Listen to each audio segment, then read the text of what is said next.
Welcome to my new channel Galactic Health Hub. I am Varghese George. Have you wondered? Sunitha Williams and her team drank recycled urine for survival in space. Every drop of water is accountable. For astronauts like Sunitha Williams, staying hydrated is not as a symbol of us tuning on a tap. So how do she and her colleague prepare their drinking water aboard the International Space Station? Every bit of moisture from sweat, breath and yes, urine get collected.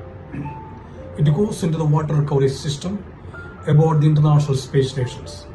This system filters, purifies and transforms it into a ultra clean drinking water.